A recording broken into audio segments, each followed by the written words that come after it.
Salut à tous, bienvenue sur les Sentiers du Réel, c'est Alexis, j'espère que vous allez bien. Aujourd'hui, on va parler d'un sujet que je n'ai jamais traité sur la chaîne sur 10 ans, les fameuses annales akashiques ou annales akashiques. Voilà, c'est selon les annales akashiques, c'est quelque chose que j'ai entendu il y a très longtemps avec Edgar Cayce. On va voir si mon invité aujourd'hui confirme. C'est quelque chose qui, voilà, ce sont les fameuses archives célestes, hein, vous savez, les fameuses, finalement, ouais, une grande bibliothèque, un peu comme celle qu'il y a derrière moi, où il y aurait en tout cas toutes les mémoires akashiques, toutes les mémoires de l'univers, de l'humain, etc. On va un peu décortiquer tout ça. Et il y a, paraît-il, eh bien, des techniques pour lire un petit peu ces annales akashiques. Et on peut aller très très loin. On peut vraiment décortiquer tout ça. On peut aller vraiment dans l'univers de la bibliothèque et même au plus profond de votre être. Voilà. Donc aujourd'hui, j'accueille Carole Rimbaud qui va nous faire le plaisir de parler de tout ça. Carole, comment vas-tu? Très bien, je suis très heureuse d'être avec toi, puis avec tous ceux qui vont nous écouter. Voilà, exactement. Eh bien, je te remercie d'être là. Je remercie aussi à Jean Pernin de m'avoir parlé de toi, hein. Bien sûr, on lui fait un coucou. Euh, Coucou Jean. voilà. Et donc, effectivement, qu'est-ce que tu en penses si je dis que justement, bon, Edgar Cayce en parlait, je sais pas si ça te parle, toi, ou... Alors oui, oui, Edgar Cayce, je connais son histoire, c'est assez fascinant. Ouais. Après, je t'avoue que je me documente le moins possible quand je Oui. m'occupe d'un domaine parce que j'ai toujours la barrière de me dire, moins j'en sais, mieux c'est, parce que je suis sûre que c'est ou mon intuition ou quelque chose de juste qui me parle. Donc, plus un sujet m'intéresse, en fait, moi, je vais lire dessus et moi, je vais écouter dessus. Comme ça, c'est voilà, ça m'évite d'avoir peur que mon mental s'en mêle. Tu gardes une certaine neutralité, ce qui fait que voilà, tu peux quand même repartir chaque fois sur une autre base et puis apprendre tous les jours parce que ça, je sais que c'est quelque chose que Oui, tu aimes ah oui, vraiment. complètement. Mm. Voilà, c'est ça. Sinon, ça n'a pas d'intérêt de savoir tout, d'avoir la Bah, on grande s'ennuierait connaissance. quand même, hein, pour être poli, on s'ennuierait beaucoup. On s'ennuierait beaucoup. Donc, tu as écrit tout récemment un livre, Retrouver son chemin d'âme avec les annales akashiques. Ça, C'est c'est ça. très important. C'est un guide pratique. Je mettrai le lien en description, bien sûr. Et effectivement, donc, qu'est-ce quelqu'un de lambda dirait, oui, mais enfin bon, à quoi ça sert de connaître son âme, pour savoir qui j'étais avant, ou pour...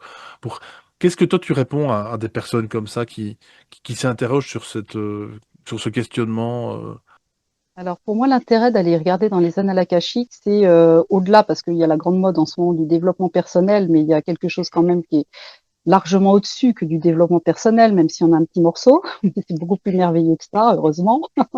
C'est en fait mieux vivre. C'est vraiment ce que j'ai mis dans le livre. Si je dis reconnecter son âme à son chemin, c'est parce qu'en fait, il y a des choix d'âme, il y a l'âme qui veut évoluer, et puis il y a l'humain qui est sur Terre et qui a oublié tout ça et qui souffre de beaucoup de choses et qui ne comprend pas forcément que l'âme l'a choisi pour évoluer, pour vivre mieux après, pour réussir à les surmonter. Et en fait, on arrive à être beaucoup plus heureux, beaucoup plus serein quand on a réussi à reconnecter l'âme avec le choix d'âme avec le terrien. Parce que je dis tout le temps, parce que c'est quelque chose qui m'a beaucoup frappé, c'est des personnes qui se permettent de dire à quelqu'un qui vit un drame profond comme la perte d'un enfant, un viol ou quelque chose comme ça, de dire à ces personnes mais tu l'as choisi. Je trouve que c'est horrible, c'est inentendable, c'est épouvantable. Et non, l'âme peut-être l'a choisi. Le terrien, lui, qui est sur terre et qui se rappelle pas qu'il a un chemin à faire et qui va retrouver celui qu'il a perdu, il ne peut pas entendre ça et c'est horrible de lui dire il faut pas dire des choses pareilles, quoi. Donc c'est Je suis très content que tu en parles parce que c'est toujours quelque chose que j'ai entendu aussi et je trouve que ça n'a aucun sens en fait de dire ah non, que c'est l'animal ou horrible. que la personne son âme a choisi de mourir Mm. à l'instant T. Non, tu m'excuseras, mais il y a quand même. Oui. Et même quand on a après cette conscience-là de se dire oui, certainement notre âme elle a choisi des épreuves, c'est pas pour autant qu'on les accepte et qu'elles sont faciles à vivre. Il y a un sens. Donc on le vit déjà autrement. On est un petit peu plus armé pour y faire face. Mais ça veut pas dire qu'on arrive à tout surmonter et qu'on n'a pas de chagrin ou qu'on n'est pas à un moment ou un autre dans des douleurs et Bien non sûr. quoi. Donc quelque part, ça servira un petit peu finalement à essayer d'harmoniser les on va dire l'âme et le corps humain, hein, on va dire ça comme ça, le Mmh. véhicule dans lequel on est. Des reconnecter, ouais. Mmh. Voilà, de reconnecter un peu tout ça et d'être, comme tu dis, de pouvoir dire: «OK, donc toi tu penses ça, moi je pense ça, on va essayer d'harmoniser tout ça et on va Mmh. essayer d'être d'accord puisque de toute façon là on est obligé un peu de vivre ensemble quelque part Bien sûr, oui, c'est ça. et on va essayer de voilà de tu es mon colocataire donc OK, je vais essayer de comprendre pourquoi est-ce que je vis telle chose ou telle chose et essayer de pourquoi pas de à ce moment-là, c'est ce qu'on fait, hein, c'est ce qu'on dit, de trouver des rectificatifs, des leviers, hein, dans lequel on va pouvoir justement, eh bien, ajuster tout ça et finalement, bah, Ouais. trouver un certain Parce que le équilibre. but, en fait, d'aller chercher dedans, c'est de vivre mieux. C'est Voilà, bien sûr. de venir dépasser des choses qu'on est en train de vivre, qu'on ne comprend pas. Par exemple, il y a beaucoup les schémas répétitifs. Quelqu'un qui, par exemple, va se faire trahir tout le temps. Donc, il y a un moment, il va se dire, je comprends pas pourquoi systématiquement je me fais trahir tout le temps et par tout le monde. Il y a quelque chose qui est plus logique. La première fois, on le prend mal. La deuxième, puis au bout d'un moment, quand ça arrive sans arrêt partout dans tous les domaines, on se dit, là, il y a quelque chose à comprendre. Il faut vraiment que ça s'arrête. Donc, j'ai remarqué à travers toutes mes consultations qu'il y a plusieurs étapes justement dans cette prise de. La plus douloureuse, c'est la prise de conscience. Et il y a des personnes qui ne dépassent jamais ça. Par contre, quand on commence à se dire c'est pas normal et j'ai envie que ça s'arrête, c'est là où justement la lecture d'Anna Lakashik peut nous aider beaucoup parce que on va avoir un sens, une logique, quelque chose on va comprendre. Donc ça va déjà changer les choses. Et une fois qu'on est vraiment conscient, en plus on peut guérir et vivre beaucoup mieux après. En fait, pour moi, ça doit être utile. C'est pas quelque chose que. Alors, il y en a qui vont le faire par curiosité, pourquoi pas, mais moi, je peux pas le faire comme ça parce que euh, quand je l'ai fait, je reçois énormément d'informations. Ça me prend beaucoup de temps, beaucoup d'énergie. C'est très fatigant. Je peux pas en faire beaucoup, donc je n'ai pas envie de le faire juste pour de la curiosité. Pour moi, vraiment, le but, c'est que ce soit utile et que la personne qui va voir, qui va aller voir dedans, derrière, elle vive mieux, qu'elle soit vraiment mieux après. Exactement, Mm. et qu'elle puisse justement utiliser cet outil à bon escient, pour elle Oui, et qu'elle puisse finalement devenir finalement indépendante par rapport à ça et c'est ça. comprendre les choses et pouvoir justement, les transmuter, on va dire ça comme ça. Parce que ça Mhm. peut être un tas de trucs en fait. Là tu dis justement oui, tu parlais de trahison, ça peut être des couples qui retombent, des femmes ou des hommes qui retombent chaque fois sur les mêmes schémas, Oui. sur les mêmes personnes, Oui, que ce alors soit qu'elles veulent plus. des Mais pervers narcissiques ou autres, hein, voilà. Il y a ouais, vraiment comme ou alors ça peut être aussi des vœux de pauvreté qui ont été émis aussi. dans une autre Ouais. vie. Enfin, c'est horrible. Je veux dire, voilà quoi, on peut casser finalement tout ça en fait. C'est une sorte de malédiction qu'on peut casser quelque part. Alors en fait, justement, on prend ça comme pour une malédiction, alors ça n'en est pas Ah, une. d'accord. C'est oui, parce que c'est justement ça qui est intéressant, c'est que à travers toutes ces consultations que j'ai faites, c'est pour moi une prise de conscience. C'est-à-dire que l'âme, elle est venue soigner quelque chose ou dépasser quelque chose, et tant que elle veut pas passer à côté de sa mission. Enfin, mission, c'est un bien grand mot. Moi, je prends le terme de mission comme un job qu'on a décidé de faire, hein, pas comme quelque chose de forcément grandiloquent.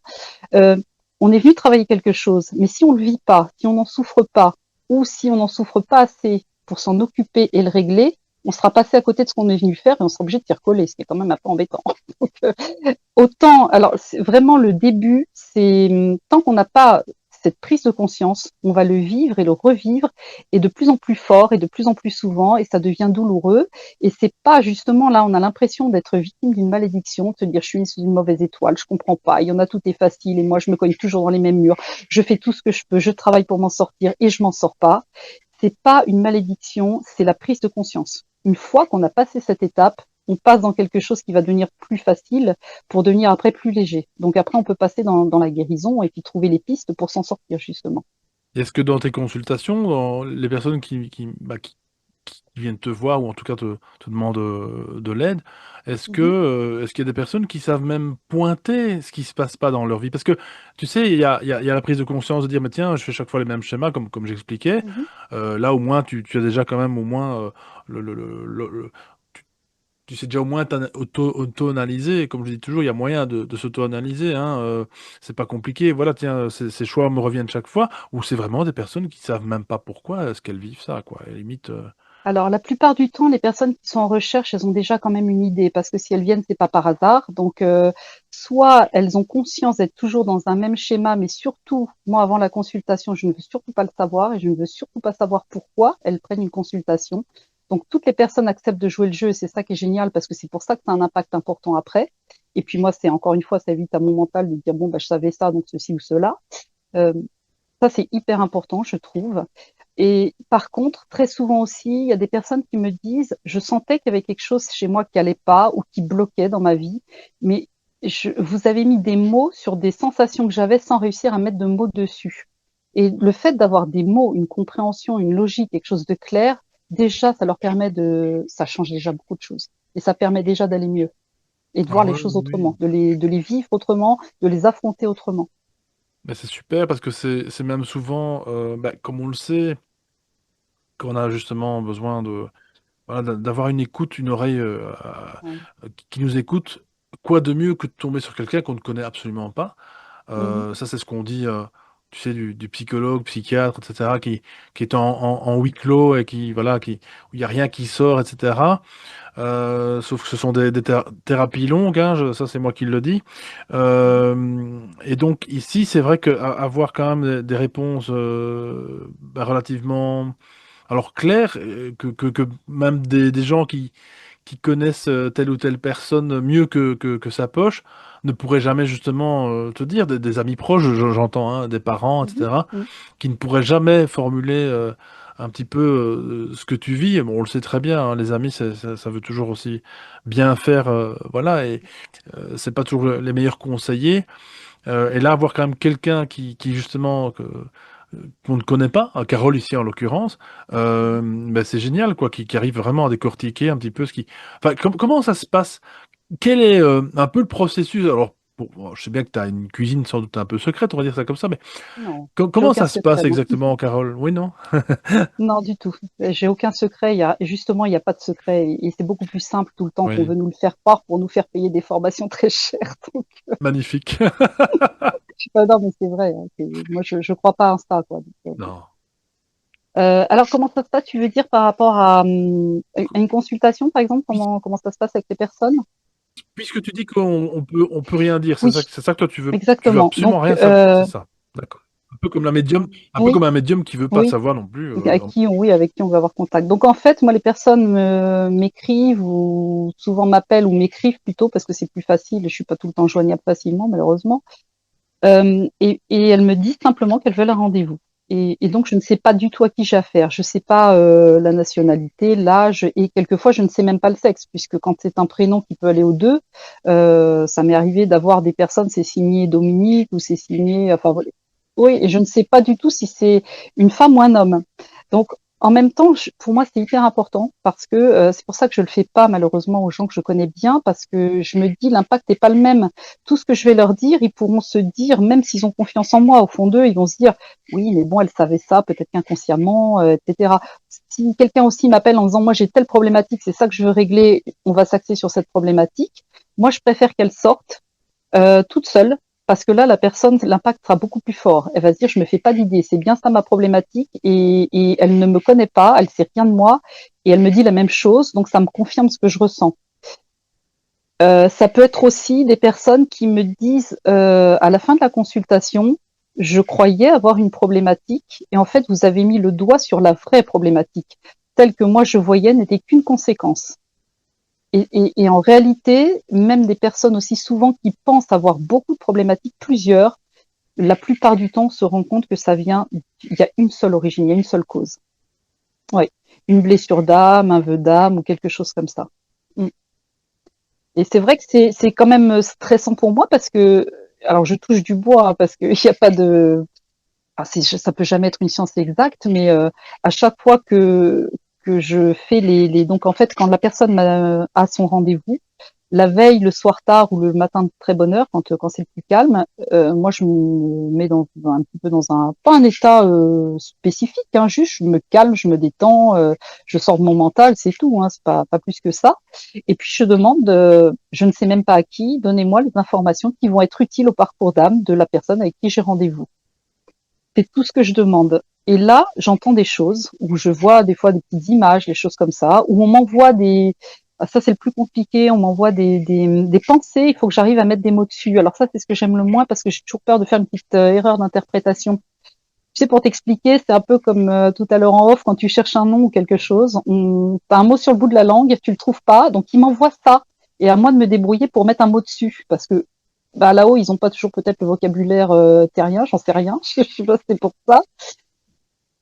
Oui, alors quand c'est comme ça, la personne qui me consulte, je la préviens. Je lui dis là, dites-moi si ça résonne vraiment ou pas, parce qu'il peut y avoir un petit problème d'interprétation. Donc, je préfère leur dire. Par contre, quand c'est clair net que ça sort, là, bon, pour moi, il y a pas de souci. Mais c'est vrai que c'est quelque chose qui est déjà fatigant à faire, mais qui est très stressant parce que moi, j'ai vraiment à cœur que ce soit très utile. Et je me dis, quand on fait une démarche comme celle-là, c'est qu'on a on a besoin de quelque chose. Donc, j'ai envie de le donner à la personne. En plus, par le bouche à oreille, j'ai énormément de demandes. Et comme j'en fais pas beaucoup, là, ça va jusqu'à février. C'est un cauchemar pour moi parce que je me dis, les personnes attendent très longtemps. Et quand on a attendu longtemps et qu'on a une attente, j'ai pas envie de la décevoir, quoi. J'ai envie que la personne, elle parte avec quelque chose qui lui soit utile et qu'elle soit bien. Donc, mon gros stress à chaque fois, c'est que je me dis, je ne connais rien de cette personne et après des centaines et des centaines de consultations, je trouve ça toujours aussi magique de me dire, je ne connais rien de cette personne, je la décris et elle me dit, mais c'est fou, vous parlez de moi mieux que mes proches. Vous me connaissez mieux que, alors je leur dis, c'est pas moi, c'est ce que je reçois, mais n'empêche que c'est là. Et là, l'impact est fort parce que déjà, ça met la personne en confiance. Si elle se reconnaît tout de suite, elle va dire, bon, bah, ok, je peux écouter la suite. Parce que un des problèmes importants, je trouve, des consultations akashiques, c'est que quelque part, il y a rien qui se prouve. Donc, je pourrais raconter n'importe quoi. Si toi, je te dis, bah tiens, je pense que tu as été Napoléon dans une autre vie, tu vas me dire, bah peut-être oui, peut-être non. C'est où la preuve? Donc en fait, pour moi, ce qui est pas une, on peut pas dire que ce soit une preuve dans le sens scientifique du terme, mais on doit, à travers la vie antérieure, reconnaître des choses, soit des résonances, soit on revit les mêmes situations, ou enfin, obligatoirement, s'il n'y a pas des choses qui sont très parlantes, ça aura pas d'impact, ça sert à rien, et peut-être que les informations seront pas bonnes. Par contre, quand on a vraiment des choses où tout de suite la personne dit oui, c'est exactement moi, mais ça c'est fou, je l'ai vécu, ou vous me parlez de telle ville, et comme par hasard, j'ai mon père qui a une maison là, ou enfin, dès qu'il y a des résonances partout, forcément, ça, surtout que je les connais pas. Donc, moi, à partir du moment où les premières informations que je donne, la personne, elle est tout de suite, elle me dit oui, c'est tellement moi que là, j'ai confiance et je peux dérouler. Mais j'ai toujours un petit stress. C'est un peu fatigant comme truc parce que j'ai toujours ce petit stress de me dire, mais c'est tellement merveilleux, ça m'émerveille à chaque consultation. Je ne m'habitue pas. Donc, à chaque fois, je suis dans l'émerveillement et à chaque fois aussi, avant de démarrer, j'ai le petit stress de dire, bon, j'espère que, comme à chaque fois, ça va être juste, mais je peux pas être sûre. Il n'y a pas de, on peut pas être sûr de ça. C'est bien, ça c'est. Ça veut dire que t'es dans le juste parce que c'est. Enfin, je crois que bon, voilà, beaucoup de dits thérapeutes, hein, je sais que t'aimes pas ce terme, mais enfin voilà, on se comprend. Ouais, Pratiquants, tout ce que tu veux, on va dire ça comme ça. Euh, je veux dire, à la limite, quand tu les vois, il y en a qui sont quand même blasés de leur truc. Voilà, sont tellement confiants, il y a tellement l'ego qui est là que ils sont blasés. Et puis finalement, il n'y a plus cette magie. Et donc là, le juste, c'est que tu découvres justement à chaque fois, tu redécouvres en fait finalement ce que tu fais. Ou en tout cas ce que tu transmets, puisque tu dis que c'est pas toi, et je comprends. Mais c'est vrai que ça peut aider aussi. Parfois, bah, je pense à quelque chose, oui, l'attirance pour un pays, par exemple. Pourquoi est-ce qu'on est attiré par telle culture plus que oui, la sienne, oui, plus que celle dans laquelle on est né? Ça peut être plein de choses, ça peut être des lieux, des impressions de déjà vu, je pense que ça peut arriver aussi.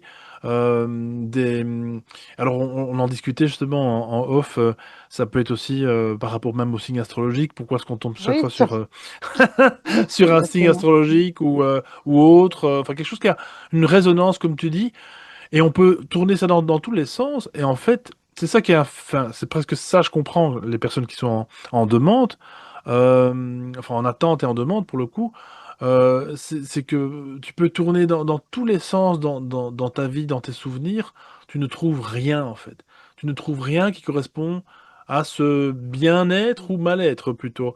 Quelque chose, c'est un gros point d'interrogation qu'on Ouais, a au-dessus de notre tête en fait. Et il n'y a personne qui peut nous expliquer quoi que ce ouais, soit. Sinon, à travers justement ces annales akashiques. Et c'est très louable que tu fasses justement à ton rythme parce que tu dois aussi te préserver. Parce que je sais que ça doit ouais. être super fatigant.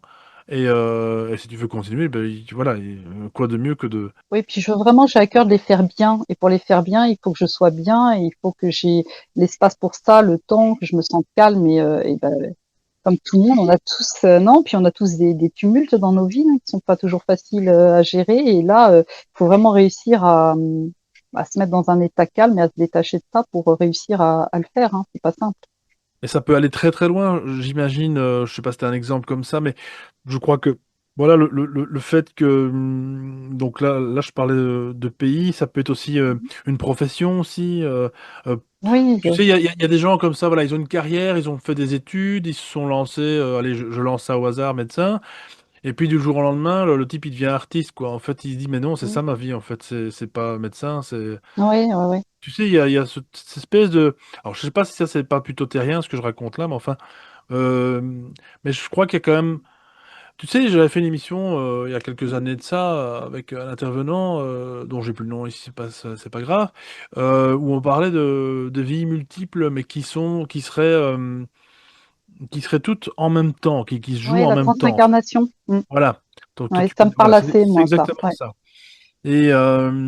Et ça m'a toujours intéressé, dans le sens, là Mhm, je fais vraiment une petite grosse parenthèse, ça m'a toujours intéressé dans le sens que je me dis, mais dans le fond, quelle est la meilleure version de moi? Si mhm, le monde, si cet univers est fractal, si cet univers est comme ça matriciel, et qu'il y a plusieurs versions de nous, euh, quelle est la version qui nous correspond le plus? J'ai l'impression que dans la vie, en fait, sans le savoir, on va dire nous, hein, ici en tant que modèle, hein, on va dire ça comme mhm. ça, on fait de temps en temps un aller dans telle ou telle vie, mais finalement, voilà. Et alors, tu sais, on essaye de devenir une de ces facettes-là, et on essaye de se chercher.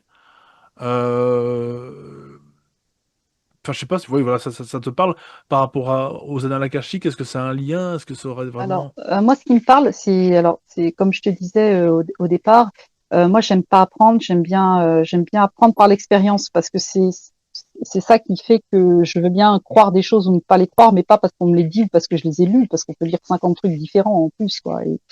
Et puis, comme moi, mes facultés sont ouvertes très très tard, j'ai appris à 45 ans que tout ce que je croyais depuis ma naissance et tout ce que j'avais vécu, tout était à remettre en cause. Donc, ça permet de dire, là, ce qu'on m'apprend, il y a une limite quand même. Hein. Maintenant, je vais apprendre à désapprendre. Hein. Et puis, c'est comme ça que je vais réussir à faire le tri dans ce qui.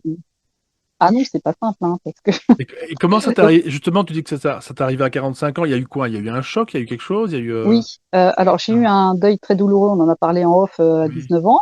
Tu vois de oui, qui je veux parler. oui, oui, Donc, oui, donc là, il s'est rien passé. J'étais tellement dans un chagrin, dans un tsunami de. En plus, c'était le oui. premier deuil que je vivais et c'était en plus pour moi quelque chose, enfin quelqu'un que je considérais comme. Voilà. Quand je dis une âme sœur, c'est pas dans le sens deux âmes qui sont tout le temps ensemble et qui vont se retrouver tout le temps. C'est une famille d'âmes en fait. C'est une âme sœur pour moi, on en a plusieurs. Hein. On n'en a pas qu'une. On a les mêmes valeurs, on a des choses comme ça. Et là, j'ai été bloquée au contraire. J'ai même reçu des signes à l'époque que j'ai complètement refusé puisque je ne croyais pas. J'ai fait bouger le tien comme ça, on voit qu'on est en direct. Moi, j'aime bien quand c'est pas tout droit, faut se voir. Et puis, je pense que c'est la personne dont on parlait qui vient de se manifester. Oui, oui, bonjour, Ça bonjour, serait tout bonjour. à fait, ouais, c'est tout à fait son genre de blague. Donc, voilà. Donc, et ensuite, donc j'ai bloqué par le chagrin était trop fort et j'ai tout bloqué. Donc, je recevais quand même des signes, le parfum de cette personne, des choses. Et puis, je me disais, finalement, est-ce que mon cerveau, il est doué pour essayer de me consoler de quelque chose qui est pour moi inconsolable. Et je suis restée là-dessus des années. Et à l'âge de 45 ans, en peu de temps, j'ai perdu vraiment deux des piliers de ma vie, deux personnes que j'aimais tellement, vraiment des piliers, quoi, des personnes qui pour moi étaient indispensables. Et je les ai perdus coup sur coup, et enfin à très peu d'intervalle, et ne croyant en rien, pour moi, c'était d'une violence, et ça m'a remis aussi dans ce deuil jamais accepté de mes 19 ans. Et je pense que ce choc-là m'a ouvert une porte, parce que là, le chagrin était très fort, mais j'ai senti la présence de ces personnes. Je me disais, je savais pas l'expliquer puisque je croyais en rien, mais je me disais, mais j'ai l'impression qu'elles sont encore quelque part et que c'est pas fini notre lien. Et j'ai commencé à avoir des signes, des choses qui sont arrivées, des synchronicités. Je commençais à me poser beaucoup de questions là-dessus. Euh, Ensuite, j'ai un jour, j'ai pas du tout cherché ça, je connaissais pas, je savais pas ce que c'était. J'étais dans ma chambre, assise sur mon lit, j'écris beaucoup, j'avais un stylo dans la main et au moment où je voulais écrire, ma main est partie toute seule. Et là, c'est l'écriture automatique qui s'est faite sans que je la demande. Hein. Je sens ma main qui part toute seule. Donc, sur le moment, je ne te cache pas que j'ai eu très peur. Je me suis dit, qu'est-ce qui se passe? Qu'est-ce que c'est que ce truc? Et j'ai vu après. beaucoup de gribouillis, parce que ça démarre toujours par un peu des gribouillis, comme si un enfant apprenait à écrire, en fait. Et au début, je me suis dit: «C'est quoi? Qu'est-ce qui se passe, quoi?» J'étais, en même temps, quelque part un peu émerveillée, parce que je me dis: «Mais alors, ce que je ressens, il y a peut-être vraiment quelque chose d'invisible qui reste avec nous et qui essaye de rentrer en communication avec moi». Donc c'était en même temps, ça faisait peur, et en même temps, il y avait un côté merveilleux. J'étais partagée entre les deux. Et au bout d'un moment, de quelques gribouillis, c'est le prénom de mon meilleur ami que je venais de perdre qui s'est inscrit, et ça s'est écrit: «On se reverra». Et là, bah, toute ma vie a été chamboulée, quoi. J'ai remis en cause tout ce que je croyais, tout ce que je savais. J'ai été très perturbée pendant au moins 2 ans, parce qu'en même temps, mon cœur me disait que tout ça était vrai, mais tout ce que j'avais appris depuis que j'étais née me disait: «Ça, c'est absolument impossible». Donc sans arrêt, j'avais des doutes, je cherchais des preuves, j'en trouvais pas. Ce que j'ai compris bien plus tard, c'est que plus on cherche de preuves et plus on veut mettre de choses comme ça, et moins de toute façon ça arrive.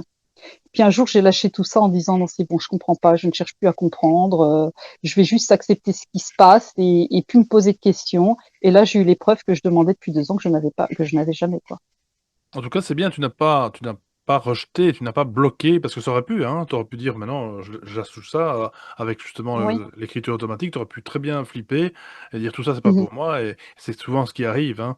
Les Ouais, mais en gens, même temps, c'était tellement merveilleux de se mmh, dire, par exemple, ce deuil que j'avais fait à 19 ans, que je n'avais jamais, jamais digéré. Enfin, moi, je déteste l'expression «faire son deuil». Pour moi, c'est quelque chose qui n'est pas non, possible. non. Je peux pas entendre ça: «Tu fais Ça veut pas dire ton deuil». Faut faire accepter, ça ton veut deuil. dire C'est un peu, dans le fond, presque voilà. oublier l'autre, et pour moi, c'est impossible. Mais malheureusement, je n'arrivais pas du tout à vivre avec cette souffrance, à la calmer. En tout cas, enfin si, je vivais avec, que j'ai continué, j'ai survécu quand même, mais toujours avec une souffrance qui était jamais calmée. Et le cadeau de retrouver cette personne et de savoir qu'elle était encore quelque part, et puis les 2 autres, ma grand-mère et mon meilleur ami, mais c'est tellement un cadeau que je me dis: «Tout le reste, la peur, tout ça, je vais faire avec, je m'en fous». C'est Vous aimez cette vidéo? Alors n'hésitez pas à liker celle-ci et cliquez sur le bouton Boost et encore une fois en dessous afin de faire remonter sa visibilité. Vous pouvez également soutenir la chaîne des Sentiers du Réel en devenant membre soutien. Merci et bon visionnage. En tout cas, c'est un honneur en fait, que de parce que je pense qu'ils ne te contactent pas par hasard de toute façon, on le sait et en même temps, quelque part, c'est un peu comme pour dire, «Bon ben, toi tu nous captes, donc tu vas en faire quelque chose, quoi». Oui, alors je pense même qu'au-delà de ça, alors jamais on m'aurait dit ça quand j'étais, enfin même il y a 10 ans avant, j'aurais jamais cru, mais en fait, j'ai choisi certainement une forme de mission, c'est ce qu'on m'a dit, hein, c'est ce que j'ai reçu comme message. On me dit: Tu es venu pour dire qu'on existe». Et on me dit aussi que, si, la façon dont je le fais, apporte quelque chose d'autre par rapport à d'autres personnes qui le feraient, parce qu'ils me disent: «Toi, tu as le droit», enfin tu as le droit, je sais plus comment c'était tourné, mais ils me disent, c'est des mots simples et tu sais le faire avec ton humour, et l'humour, c'est important, parce que c'est pas parce que, il nous arrive quelque chose comme ça, qui arrive pas forcément à tout le monde, qu'on doit se prendre au sérieux, ou qu'on doit être l'impression d'être au-dessus des autres, ou d'être quelqu'un de particulier. Pas du tout, je pense que tout le monde peut accéder à tout ça, mais c'est ou pas notre chemin de vie. C'est, voilà, il y en a qui n'ont pas besoin de s'en servir parce que c'est pas ce qu'ils sont venus faire dans cette vie-là. Ils n'en ont pas besoin tout de suite. Mais je pense que c'est chez tout le monde. La preuve, c'est que je fais de temps en temps, avec Dominique Vallée, je sais pas si, je pense que tu sais qui c'est, non? C'est une grande médium, des ateliers pour justement qui durent une journée, dans le 78 pour l'instant, on a fait, pour ouvrir en fait les personnes pour qu'elles essayent de se connecter elles-mêmes. Parce que c'est quand même intéressant de pouvoir le faire soi-même et pas être obligé de m'appeler à chaque fois si on a envie d'aller chercher et regarder, quoi. Donc, et en fait, les personnes toutes me disent, celles qui veulent s'inscrire, elles me disent: «Mais je vais pas y arriver, j'ai pas de don». Et je leur dis: «Moi, je crois pas vraiment aux dons». Enfin, c'est, oui, ouais, quelque chose qui se développe, mais qui est plus fort chez certains que d'autres, ou qui va se développer, puisque la preuve, moi, je suis arrivée, j'avais rien. Donc ces personnes-là, moi, je leur dis, bah, si ça vraiment ça vous tente et que ça vous avez envie de ça, essayez. Je vous promets pas qu'il va se passer quelque chose, mais je pense que tout le monde peut y avoir accès. On peut se bloquer parce que on a trop d'attentes, ou parce qu'on a peur, mais quand on a fait ces ateliers, on en a fait vraiment 2 qui sont pour nous des souvenirs, mais très, très bons, autant pour les participants que pour Dominique et moi, parce que vraiment c'est des groupes, on a l'impression que c'est même pas une impression, mais ils ont été choisis, quoi. C'est des groupes cohérents avec des très belles personnes, et toutes, elles ont eu quelque chose. Alors plus ou moins, suivant les personnes, il y en a qui vont avoir un son, une couleur ou quelque chose comme ça. Il y en a qui vont avoir vraiment des images alors qu'ils s'attendaient à voir rien du tout et qui étaient sidérés, quoi, et qui me disent, mais je pensais pas du tout, parce qu'on fait faire bon, il y a un peu de théorie, mais il y a surtout un exercice, quoi, pour les aider à y accéder. C'est vrai qu'elles sortent toutes en me disant, mais oui, on peut tous y accéder. Si on se met pas de blocage, si on se met pas de barrière, on peut tous avoir quelque chose. D'ailleurs, j'ai un exemple qui est très marrant, c'est ce matin, j'ai eu une personne, et c'est rigolo parce que c'est une consultante qui est en Belgique. Je me suis dit, aujourd'hui, je passe ma journée en Belgique, j'adore, c'est sympa. C'est peut-être pas hasard non plus, je sais pas. Peut-être que je vais l'ouvrir, excuse-moi, il y a une mouche là qui me, tout à l'heure qui m'agace. Quelqu'un qui vient de Et voir. Je rigole. oui, c'est ça. Et donc, la première phrase que je lui dis de sa vie antérieure que j'ai vue, d'ailleurs, je la salue si elle regarde après, euh, elle crie tout de suite et elle me dit, j'ai vu ces images-là, je me suis vue parce que je l'ai vue. Alors c'est rare parce que il y a beaucoup de gens qui disent avoir eu des vies antérieures en Inde, mais moi j'en ai pas tant que ça. J'en ai une ou deux sur des centaines de consultations. Mais elle, je la vois au Népal et je vois un monastère bouddhique. Et elle me dit, mais j'ai eu des images où j'étais dans un monastère bouddhique où je vois un enfant, et moi je l'ai vu petite fille là-bas. Donc bien souvent, même des gens qui pensent n'avoir aucune faculté, aucun don, elles ont déjà des mémoires comme ça. C'est juste que elles doutent, en fait, elles se disent c'est un rêve, c'est une imagination, mais en fait, il y en a beaucoup enfin, je dirais même tout le monde, mais bah, on peut se bloquer parce qu'on a peur, parce qu'on veut pas croire, puis et voilà quoi. C'est Même dans certains rêves, songes, je crois qu'on peut avoir oui, des oui, oui, bribes ah, d'informations, hein. complètement. Oui, oui, il y en a qui ont accès à leur vie antérieure comme ça. Hein. Et bah, je sais pas si on t'a déjà posé cette question, mais on dit que bon, le cordonnier est le plus mal chaussé. Est-ce que Mhm. toi, tu as déjà... Alors, tu n'es pas obligé de révéler tout ça, hein, mais est-ce que toi, tu t'es déjà arrivé d'avoir justement la vision de ta vie antérieure, en tout cas de ton âme, de la rencontre avec ton âme, j'ai envie de dire comme ça.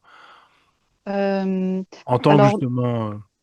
Alors déjà, moi, je suis pas allée chercher dedans parce que Ah, en fait, et c'est pour ça d'ailleurs que moi, je me suis mise aussi au départ sur les consultations d'Anna Lakashik, parce qu'en fait, moi, je viens de loin, hein, je fonçais toujours dans les mêmes murs, il m'arrivait des choses. Il fallait que je tout, excuse-moi du terme, mais il faut que j'en chie pour tout, pour quelque chose et souvent ça marche pas, ou c'est au dernier moment ça foire, et on le et ça sait, mais on continue en plus, hein, on oui, ben continue les oui. mêmes Et conneries, puis, oui. puis je comprenais pas pourquoi, parce que je changeais ma façon de faire, etc. Et donc j'ai mis des années avant de comprendre le sens des choses. À un moment, si j'ai quand même demandé une consultation d'Anna Lakashik à Didier Bonnard, que je salue s'il nous regarde, qui lui faisait pas du tout comme moi, c'est-à-dire que moi c'est vraiment ce dont j'avais besoin. Il m'a juste dit voilà, tu subis ça, en gros, et c'est parce que il m'a pas donné de détails sur une vie antérieure. Il m'a juste dit, par exemple, tu es confronté à l'autorité parce que tu as eu deux vies, une où tu as été assassiné par ton conjoint, tu étais jeune, et une autre où c'est toi qui as été un militaire autoritaire et qui a fait souffrir ta femme et ta fille. Alors ça, c'est très dur à entendre hein, quand soi-même on supporte pas la souffrance des autres. On se dit mais j'ai vraiment été comme ça. Et ben oui, certainement. On a tous certainement passé par des vies où on n'a pas été super sympa. Hein, et et ça déjà, j'avais déjà beaucoup travaillé pendant des années à changer ce qui bloquait chez moi, à essayer de comprendre quoi il bloquait. Mais ça m'a donné vraiment le coup de pouce qui me manquait pour avancer beaucoup plus vite. Et du coup, je me suis dit, c'est tellement magique de pouvoir, on se traîne des problèmes depuis des années, et quelquefois avec juste une consultation, je dis pas que, alors c'est pas un remède magique, hein, surtout pas, faut surtout pas entendre ça comme quelque chose une baguette magique qui va changer votre vie, mais d'un coup on a un sens, on comprend, on change de comportement, on change de positionnement, et puis tout change et tout devient plus simple. Et moi, j'ai mis j'ai une cinquantaine d'années avant d'y arriver. Hein, donc, je me suis dit, mais si je pouvais faire gagner du temps aux autres, c'est vraiment ça qui m'intéresse. C'est plutôt qu'eux, ils aient à en chier, comme moi j'en ai chié pendant des années. Et ça arrivera peut-être encore, hein, parce qu'on n'est jamais au bout de notre évolution. Pour l'instant, ça va, mais voilà. Si je peux leur faire gagner du temps, c'est génial. Alors, je dis ça surtout aussi il y a quelque chose d'important, c'est les vœux d'âme. Une âme qui a fait un vœu, par exemple, qui a été un religieux dans une autre vie, qui a fait un vœu de chasteté, qui a fait un vœu de pauvreté, qui a fait un vœu d'amour éternel, elle va se pourrir toute sa vie sans comprendre pourquoi. Et là, ça ressemble à une vraie malédiction parce qu'elle peut faire tout ce qu'elle veut, ça ne changera jamais. Tant qu'elle n'aura pas compris que son âme a fait un vœu, et elle va se le traîner pas sur cette vie-là uniquement, hein, sur toutes ses vies. Mais si un jour, et là c'est magique, parce que j'ai vraiment des exemples très concrets qui me sont arrivés dans des consultations où j'entends cette personne a fait ce vœu, la dame, il faut juste qu'elle le rompe, et toute sa vie change. Mais là, par exemple, ça ressemble à quelque chose souvent de miraculeux. En fait, c'est pas miraculeux, c'est une énergie. On a fait un vœu qui bloque l'énergie, on s'interdit quelque chose, il suffit de dire qu'on va le rompre, et puis la vie, elle change complètement, quoi. Là, c'est vraiment avec les vœux d'âme, c'est là où c'est le plus spectaculaire, on va dire, le changement. Après, ça marche aussi bien sûr, sur les blessures d'âme. Mais les blessures d'âme, quelquefois, le travail peut être un tout petit peu plus long dans le sens où quand on commence à guérir une blessure, la vie peut vous renvoyer des petits tests de temps en temps pour que vous compreniez que cette nouvelle énergie que vous avez de guérison, il faut qu'elle s'installe comme quelque chose d'habituel, pas comme quelque chose de nouveau. Ça doit rentrer dans quelque chose qui fait partie de nous. Et avant que ça arrive, je trouve que la vie nous envoie un petit peu comme des petits tests pour dire, tiens, tu vas revivre un petit truc comme tu as vécu avant, et là, tu vas comprendre. En fait, c'est pas une régression du tout. C'est ça qui est important à comprendre.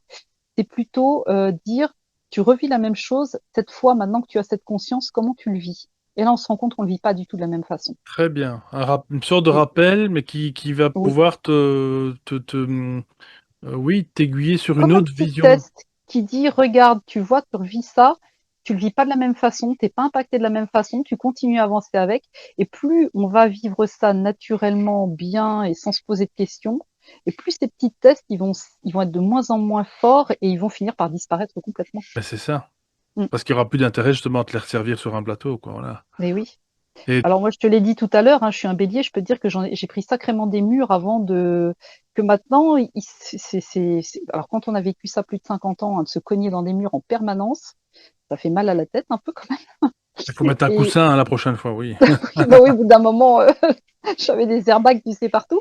Et du jour au lendemain, enfin pas du jour au lendemain, mais pratiquement, quand d'un coup il n'y a plus de mur, on veut avancer et que là c'est fluide et qu'on se dit tous, je me cognais à chaque fois, ça marchait pas, et là tout se déroule de façon fluide, facile, les choses que j'attendais depuis longtemps, que je me battais pour avoir que je n'avais pas, elles me tombent toutes seules dessus, toutes seules sur mon chemin, quoi.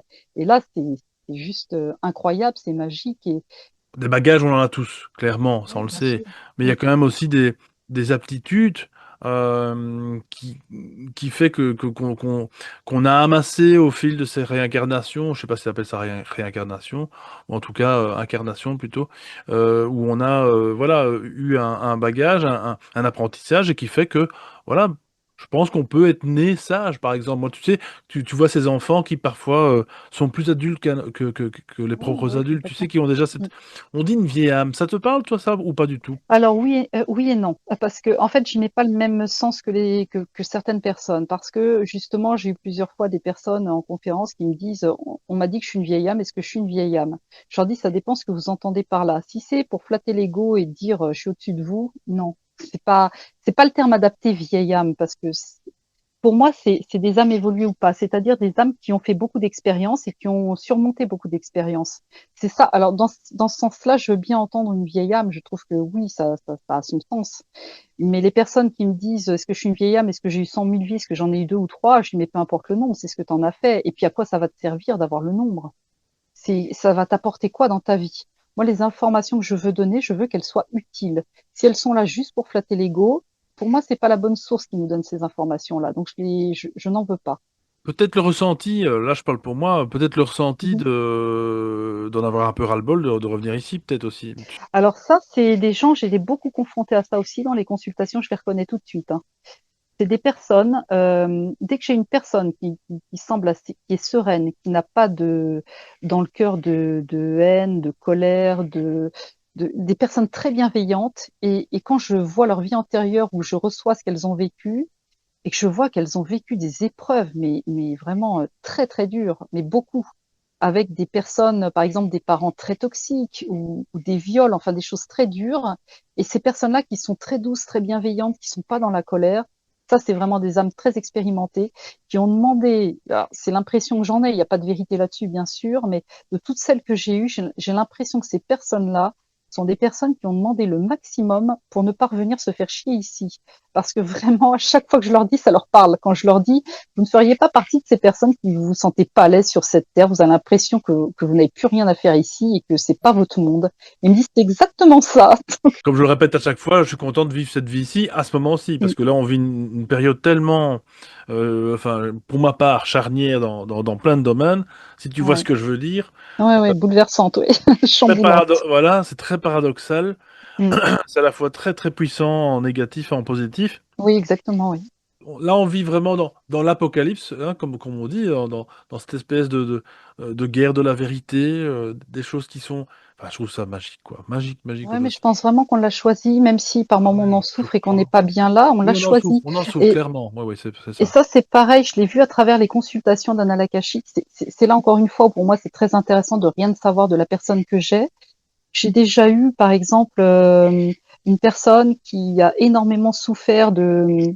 Alors, dans la présentation, quand je recevais les premières choses de la personne, je voyais qu'elle avait énormément souffert de la période Covid. Elle était très. Ça avait provoqué des drames dans sa famille. Elle avait failli se séparer de son mari. Enfin, ça avait été très loin. Et donc, elle était très. Sa vie avait été complètement chamboulée par la pandémie, quoi. Elle en était. Ça avait failli la mettre par terre.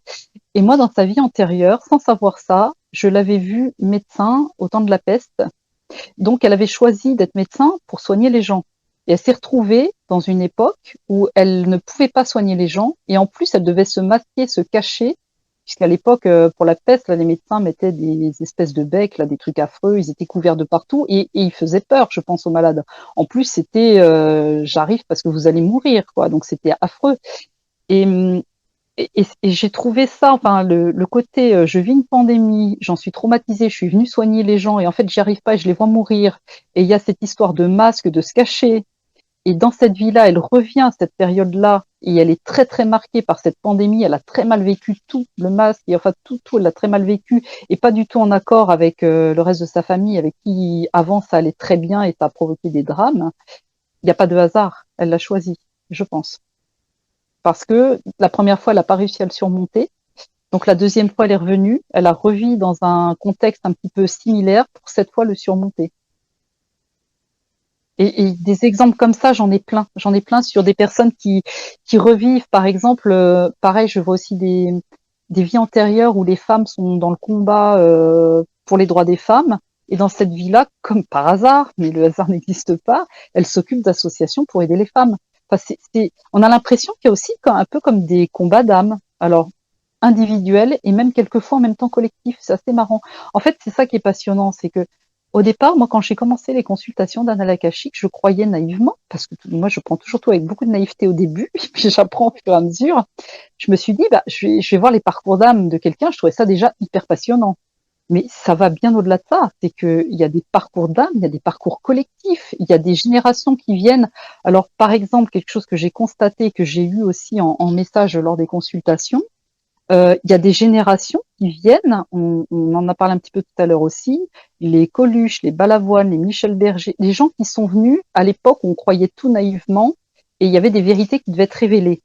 Ils ont été obligés, surtout des gens comme Coluche et Balavoine, l'ont fait dans le combat parce que il fallait vraiment rentrer dans l'art pour que ça se sache. C'était le combat. Et maintenant, à travers les consultations d'Anna Lakashik, je vois toute une autre génération qui arrive.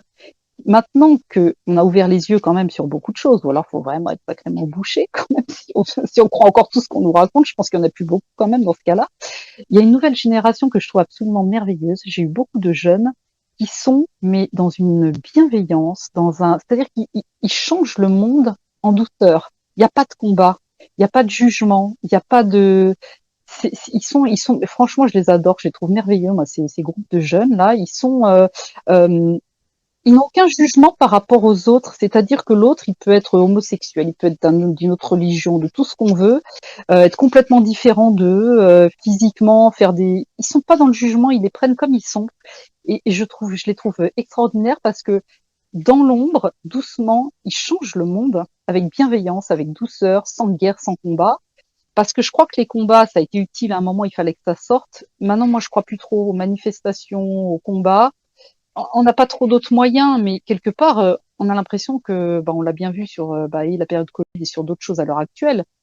Il y a même des pétitions qui sont énormes comme celle de la loi du plomb. Pour l'instant, ça ne change rien quand même. Donc on sait qu'il y a plein de gens qui sont contre, mais ça va peut-être rien changer du tout à la loi. C'est épouvantable. Donc on se dit, mais à quoi ça sert? C'est destiné justement à être mort-né, quoi. En fait, ce genre de combat-là. Mais le combat que toi tu dis, là, ces jeunes qui sont sereins, ça me parle beaucoup plus.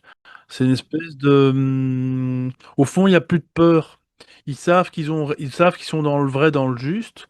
Donc, comme ils suivent cette lignée-là voilà, de ne plus craindre, même si voilà, il y a des choses à craindre, je suis d'accord, mais tu comprends ce que je veux dire?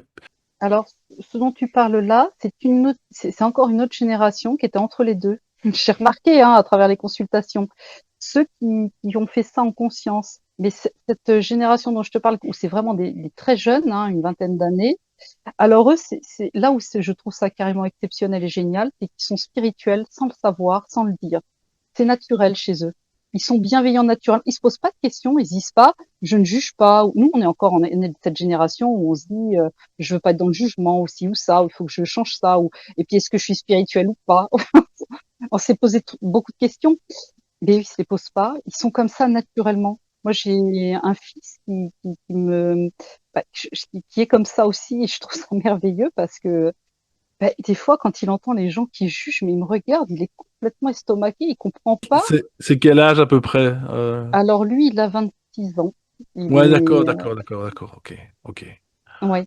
ok, Donc ok. c'est une vingtaine d'années et il y en a beaucoup qui sont comme ça et moi je les trouve exceptionnels parce que par exemple si eux ils sont très naturels et puis qu'ils ont des copines qui se mettent les faux cils, les faux seins, les faux culs, tout ce que tu veux, ils s'en foutent, ils les aiment comme ça, mais ils se posent même pas la question de dire moi je suis pas comme ça. Non, ça leur vient même pas à l'esprit. Tout ce qu'on appelle maintenant tout ce qui arrive, les non-genrés, tout ce qu'on veut, mais eux ils s'en foutent. Mais alors à un point, pour eux ce n'est même pas un sujet. C'est ça que je trouve génial. Pour eux, c'est un non-sujet. Et moins il y a de sujets, moins il y a de lutte, moins il y a de division. Et c'est quand même un peu ce qu'on cherche tout le temps à faire avec nous, c'est nous diviser. Ouais, pour autant, c'est pas des éponges qui prennent tout non plus, comme ça, Non, sans aucun état critique non plus, parce que sinon, c'est vrai que, non, bien voilà, sûr, c'est, mais ils ont une spiritualité ouais, c'est ça, inconsciente, voilà, c'est naturelle. ça. Et ça, je trouve ça génial. Mais effectivement, mais ils souffrent beaucoup aussi quand même, parce que quelquefois, ils ont une hypersensibilité qui fait que c'est compliqué pour eux des fois ce monde-là quand même. On leur facilite pas les choses. Je vois par exemple les jeunes garçons. Avec tout ce qu'il y a eu, les mouvements MeToo, je dis pas que c'est pas bien, parce qu'à un moment, il fallait défendre certaines choses, mais ça a pris des proportions qui dépassent tout, Ah dans oui, le oui, sens non, où, ça casse les coupes maintenant, aussi, hein. Ouais, les ouais. jeunes hommes me disent, mais nous, on est beaucoup seuls parce qu'on ne peut pas aller vers les filles. C'est elles qui doivent venir vers nous, mais nous, on ne peut pas parce qu'on est un prédateur. Donc, dans ce qu'on leur renvoie depuis toujours, c'est que ce sont des prédateurs au niveau des enfants, au niveau des femmes, et je trouve ça horrible, mais vraiment horrible, quoi. Il y a une explication toute simple en fait. C'est que pendant, pendant, euh, pendant je sais pas combien d'années, peu importe, on s'en fout, mais pendant très longtemps, on a été dans un patriarcat. Et en fait, le patriarcat, on sait que c'est pas bon. Et en fait, maintenant, ils sont en train de faire exactement l'inverse. On va vers le matriarcat. Et le matriarcat, qu'est-ce que ça veut dire? Parce que c'est pas bon non plus. Parce qu'en fait, c'est ou bien noir ou bien blanc. En fait, il n'y a pas Oui, les c'est deux en ça. même C'est temps. toujours de la division. C'est toujours de la Sans arrêt, on division. en revient toujours à Donc ça, on quoi. est en train de faire ça. Maintenant, c'est les femmes qui vont avoir le pouvoir. Et attention, hein, c'est pas péjoratif ce que je dis, mais Mm. c'est quand même pas bon non plus. Parce qu'il va Bah exactement y avoir non, la même non. chose que ce qu'il y a eu. Alors peut-être pas de la même manière, peut-être pas de la même forme, mais ça va être une forme plus psychique, mentale. Et comme tu dis, ces jeunes n'osent même plus aborder une fille. Enfin, c'est même pas logique, quoi. C'est même pas. Mm. Et le pire, c'est que c'est même pas une question qui se pose. C'est moi quand je leur pose la question parce que je leur dis mais pourquoi tu t'as pas plus de copines et tout et ils me disent ah Ouais, mais non mais je peux pas. Mais ils comprennent même pas que je le comprenne pas en fait. Oui, à ce c'est quelque point-là. chose qui est ancré. Et c'est comme une fois il m'a parlé aussi mon fils il est dans l'audiovisuel, il a participé à des tournages pendant ses études et il y avait un enfant avec qui il s'entendait très bien et il m'a dit mais tu sais t'inquiète pas je reste jamais tout seul avec. Et moi, ça m'a hyper choquée parce que pour lui, c'était une chose naturelle de me dire ça. Je lui dis, mais pourquoi tu dis ça? Bah, maman, après, on peut me dire que je suis un pédophile. Je lui dis, mais on en est là. Ça c'est pour vous, c'est naturel, c'est normal, c'est comme ça. Il me dit, bah oui. Il comprenait même pas que ça me choque, en fait. Parce que nous, on n'a pas connu ça. Alors nous, on a connu l'inverse, où ça se passait, où on pouvait pas le dire, et c'était très grave. Et il faut surtout pas que ça se reproduise, c'est sûr. Voilà, voilà. Mais après, on passe toujours d'un extrême à un autre, quoi. C'est la chasse aux sorcières, en fait, quelque part. Ouais, ils veulent juste On va nous dire. devenir comme tu sais, comme une société. Là, je sais bien qu'on fait une digression, mais on va être comme au Japon. Les Japonais, en fait, la démographie, elle chute chaque jour qui passe. Mm. Oui. Donc, ils font plus d'enfants, ces gens-là. Non, ils veulent des chiens maintenant. Ils font même plus l'amour. Ouais, et d'en Non, débarrasser mais un. ils veulent des chiens. Alors, ils ont plein de chiens, et puis ils se comportent comme avec des enfants, ils les habillent, ils leur achètent des poussettes, et ça, Oui, c'est c'est ça. dramatique aussi, parce qu'ils les C'est prennent pour des dramatique, ouais. bébés, Le les chien, il animaux a ne rien sont demandé. Ah non. pas exactement. Et puis surtout, ils les aiment tant qu'ils ressemblent à des bébés, mais le jour où ils vont commencer à vieillir, avoir des maladies, comment ils vont les supporter? Parce que pour eux, c'est quelque chose qui doit être beau, qui doit ressembler à un bébé qui grandira jamais. Ben oui, sauf qu'un jour, il va vieillir aussi. Et que quand on les aime et qu'on les prend et qu'on en prend la responsabilité de s'occuper de leur vie, et Ouais. ben, pour moi, on doit s'en occuper tout le temps, Hmm. même quand c'est plus que du fun, hein. Et c'est Cela dit, grave, ça aussi. cela dit, pendant que tu parles, il y a un truc qui Mhm, me vient. C'est vrai que, dans le fond, c'est pas si anodin qu'on parle de ça, parce que c'est vrai que je dis on fait une digression, mais pas tant que ça, puisque quelque part, c'est déjà une programmation qu'on est déjà en train d'inculquer aux jeunes de maintenant. Donc, quid, alors là, c'est pas une question, mais quid des vies futures, des incarnations futures de ces âmes-là, tu comprends? mhm. Tu sais, là, je fais une petite digression aussi, enfin, quoique c'est peut-être sûrement lié. Tu sais, ces fameuses voilà, constellations familiales, tu sais, où Oui. t'as, pour les personnes qui connaissent pas, voilà, Mhm, en général, ça se fait dans une pièce avec 20 personnes, mettons 15 personnes, peu importe le nombre. Et il y a une personne qui guide un peu, on va dire, un scénario, une espèce de jeu, ça se fait sous forme de jeu, je pense, hein. Et tu dois jouer effectivement, toi, le rôle de telle personne, de telle un chose, ancêtre, même. Ouais, éventuellement, ça peut oui. être, voilà, ça peut être n'importe quoi, ça peut être vraiment, même, pourquoi pas un lieu, voilà, tu représentes l'appartement de telle personne, etc. Et souvent, tu vois dans ces constellations familiales, c'est un peu spécial comme truc, c'est que souvent, ben, quand tu vas faire le lien avec telle ou telle personne, il n'y a jamais de hasard.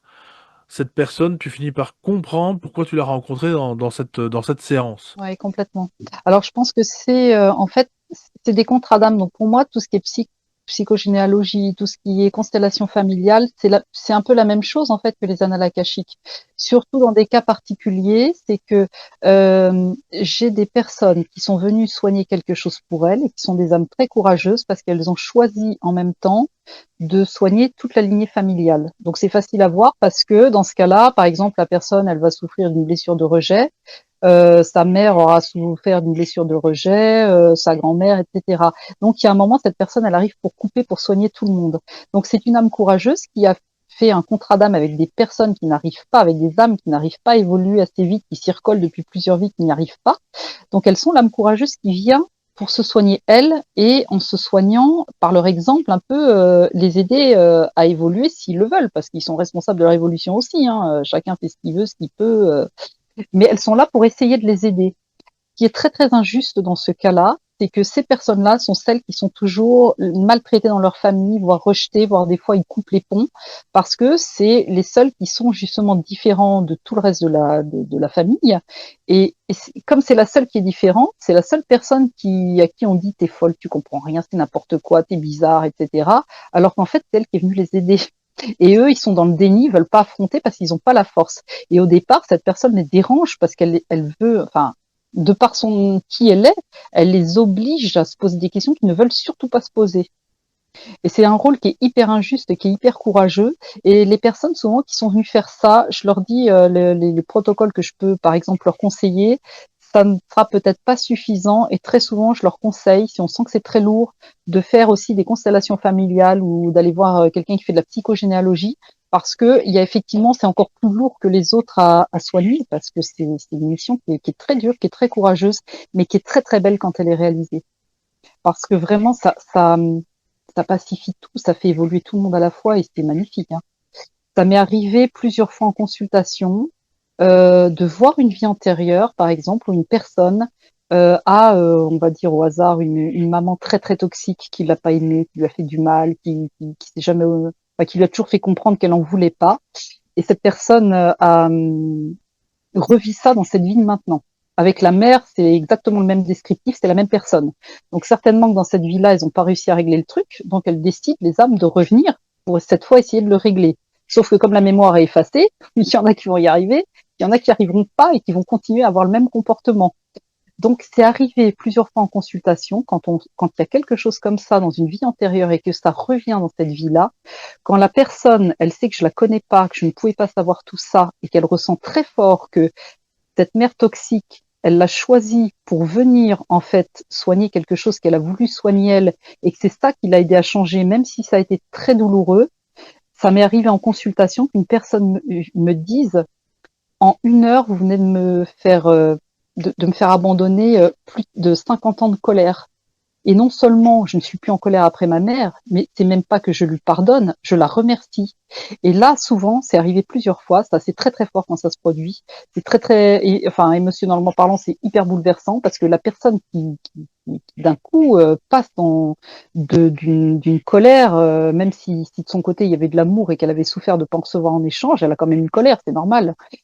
Quand cette colère elle tombe, qu'il y a même un merci, qu'elle se dit vraiment il y a un sens à ça et vraiment je l'ai vécu pour aller bien mieux maintenant pour être telle que je suis. Et ben la personne qui est dans l'au-delà, parce que souvent dans ce cas-là le parent est dans l'au-delà, on le ressent présent et le défunt m'envoie son émotion aussi, son bouleversement de se dire ça y est, on est réconciliés. Et là on se met à pleurer tous. Donc la personne à qui je fais la consultation pleure et puis il me dit je suis vraiment désolée, je pleure. Je leur dis ne vous inquiétez pas parce que moi aussi.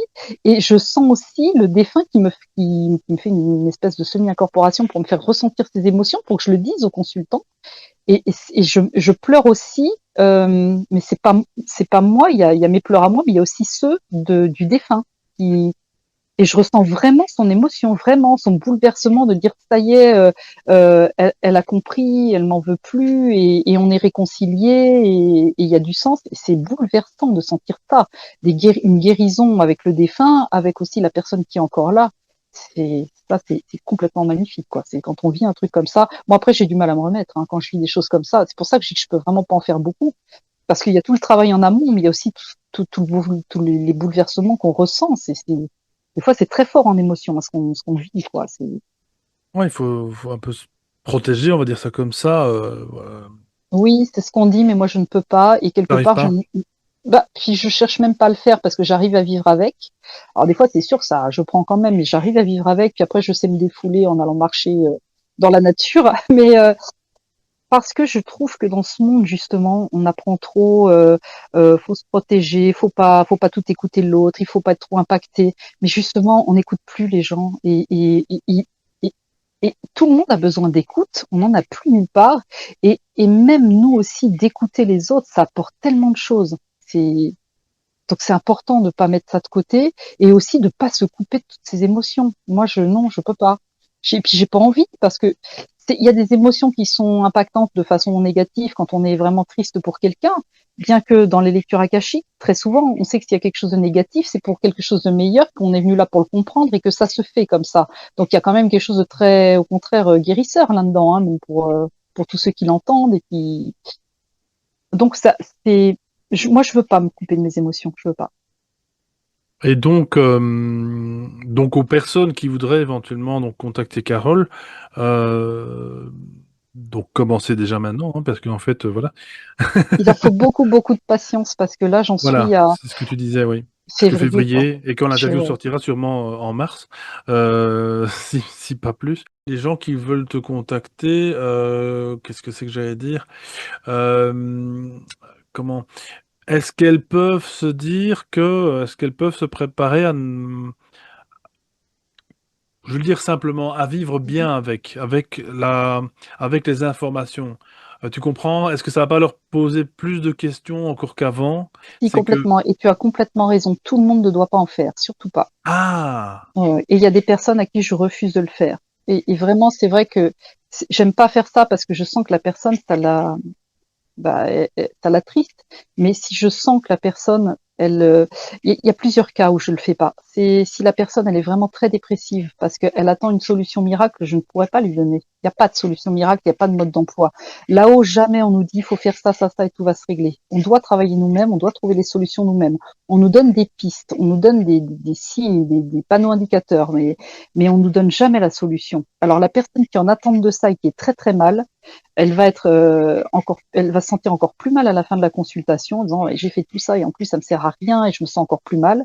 Et puis il y a aussi le fait que si on n'est quand même pas un tout petit peu bien ou parce qu'on peut les faire quand on est un peu perturbé, quand voilà, mais qu'on a bien les pieds sur terre et qu'on sait parce qu'il faut être à l'écoute, faut entendre. Moi je donne beaucoup d'informations. C'est même assez fatigant à entendre. Hein. Je pense à chaque fois à la fin de la consultation, on me dit ouh là là, on va falloir que je décante. Je dis oui, je vous conseille. Hein, là, il va falloir tout poser pendant 3 jours. Vous posez ça, vous n'y pensez plus, puis vous reprenez mes notes après que je vais vous envoyer, puis vous prenez un peu de recul. Mais c'est vrai que ça fait souvent beaucoup. Et si on est déjà chamboulé pas bien, ça peut faire beaucoup de mal. Donc surtout, non, faut pas le faire dans ces cas-là. D'autres cas, bah, c'est les personnes. Alors ça, c'est pas parce que je suis contre, parce que chacun fait ce qu'il veut, mais ceux qui veulent le faire par curiosité ou pour tester, j'en fais pas beaucoup. Je veux que ça serve, donc je veux pas perdre. Je mets 2-3 heures pour faire une canalisation. Je veux pas perdre 3 heures à me fatiguer pour que derrière ça soit pas Tu utile préfères ou que ça profite à quelqu'un qui efficace. en a vraiment besoin plutôt Exactement. que... Ouais. Voilà, c'est ça que j'ai C'est compris, pour oui. ouais. Bien, Tout bien, à bien. fait. C'est exactement ça. Est-ce que ça t'est arrivé d'avoir mon Dieu, j'ose même pas le dire, un lien karmique avec cette personne, par Oui, exemple? c'était très rigolo. J'adore cette histoire. Stéphane, si tu m'entends. Alors, un jour, je fais une consultation à quelqu'un que je ne connaissais absolument pas. Et au fur et à mesure déjà que j'avais les informations sur cette personne, je me dis, mais c'est fou, déjà, il y a un gros parallèle. On avait vécu un peu les mêmes choses, de ce que je recevais. Mais bon, j'avais encore pas de confirmation, je l'avais pas encore en ligne. Et donc, ce monsieur, quand je l'ai en ligne, quand il parlait, j'avais l'impression de m'entendre parler. Mais on pensait pareil, on avait vécu pareil, on avait réagi de la même façon. C'était un truc de fou. Donc, mais vraiment, réciproquement, on se posait des questions. On se dit, mais c'est incroyable, qu'est-ce qui est en train de se passer? Alors, je lui donne sa vie antérieure, où il avait été, je crois, couturier, mais de personnes importantes. Hein. Donc, on a retrouvé le nom. En plus, le nom existait et c'était très drôle parce qu'on l'a retrouvé sur Internet. Et ce monsieur a eu des synchronicités par rapport à ce personnage que je lui avais donné. Il a eu les noms sur des camions, sur des choses qu'il avait jamais vues avant, des noms qu'on ne trouve pas comme ça. Enfin bref, on trouve toutes ces similarités, on se dit c'est fou, on a l'impression de vraiment, puis une sensation de familiarité, un peu comme si on était complices alors qu'on se connaissait pas du tout, quoi. Mais on avait l'impression de se connaître. Et donc, comme il y avait beaucoup de détails, ça arrive de temps en temps, c'est pas tout le temps du tout, hein, mais quelquefois, et il y a une raison quand ça arrive, c'est que j'ai tellement de détails que je dis à la personne, on va les regarder sur Internet avec les détails qu'il y a. Là, par exemple, un couturier qui a fait des trucs pour le sac de Napoléon, ou je sais plus ce que c'était, je me dis forcément, on va retrouver la personne que vous avez peut-être été.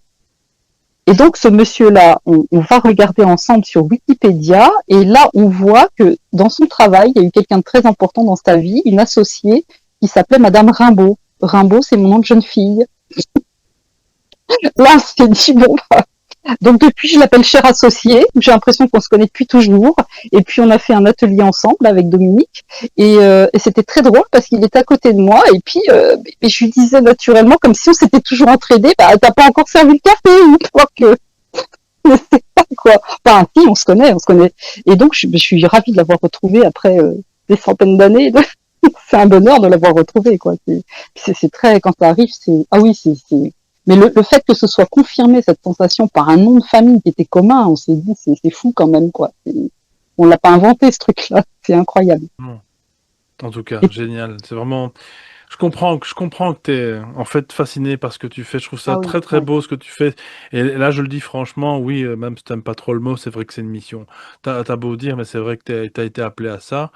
Euh, on va dire merci aux personnes qui sont parties, malheureusement trop tôt, même si c'est un peu paradoxal. Mais c'est souvent, puisqu'on dit toujours que il n'y a pas, il y a pas de hasard, il y a clairement pas de hasard, et que un drame peut parfois justement faire ressurgir quelque chose de positif. C'est voilà, donc Mais on ne comprend pas tout de suite. Hein. Des fois, il faut très, très, très, très longtemps avant de le comprendre. C'est beaucoup de souffrance avant de non, ben non, comprendre. sur le moment même, c'est impossible, et même pendant plusieurs années d'ailleurs. Ça Et des peut. fois, même quand on a tout compris, hein, parce que moi, la personne que j'ai perdue quand j'avais 19 ans, dont je t'ai parlé, Maintenant, donc, je suis en contact avec, et quand il me dit, mais on l'avait choisi, puis c'est très bien comme ça, c'est même mieux maintenant que quand on se connaissait sur Terre. Mais ça me met en colère, même si je dis qu'il a. Alors au début, j'étais pas d'accord, j'étais en colère et pas d'accord. Je disais, mais non, je dis non, pas du tout. Moi, je voudrais que tu sois là quand même avec moi physiquement. Et en fait, il m'a donné des arguments tellement logiques par rapport à notre chemin de vie, à ce qu'on est venu faire ensemble, ce qu'on a travaillé ensemble, et la relation qu'on a maintenant par rapport à celle d'avant qui était très terrienne et finalement pas si généreuse que maintenant et pas aussi belle. Et puis il me le dit lui-même, il me dit mais écoute déjà, maintenant je peux être avec toi tout le temps. C'était pas le cas avant. C'est vrai. Et voilà, donc j'ai mis des années, même après l'avoir en contact, à accepter de dire que maintenant, oui, c'est vrai, c'est bien qu'il soit là-bas, bah, comme certainement Jean avec son fils, hein, il n'a pas accepté tout de suite, obligatoirement. Hein. Maintenant, Jean dit que son fils, il préfère qu'il soit là où il est et qu'il est bien plus heureux dans ce monde d'amour qu'ici. Mais il m'arrive encore, puisque je suis encore une petite terrienne, de temps en temps, de dire ah quand même, je suis pas d'accord, je voudrais bien qu'il soit quand même près de moi, quoi. Ça m'arrive toujours, même si j'ai un bonheur.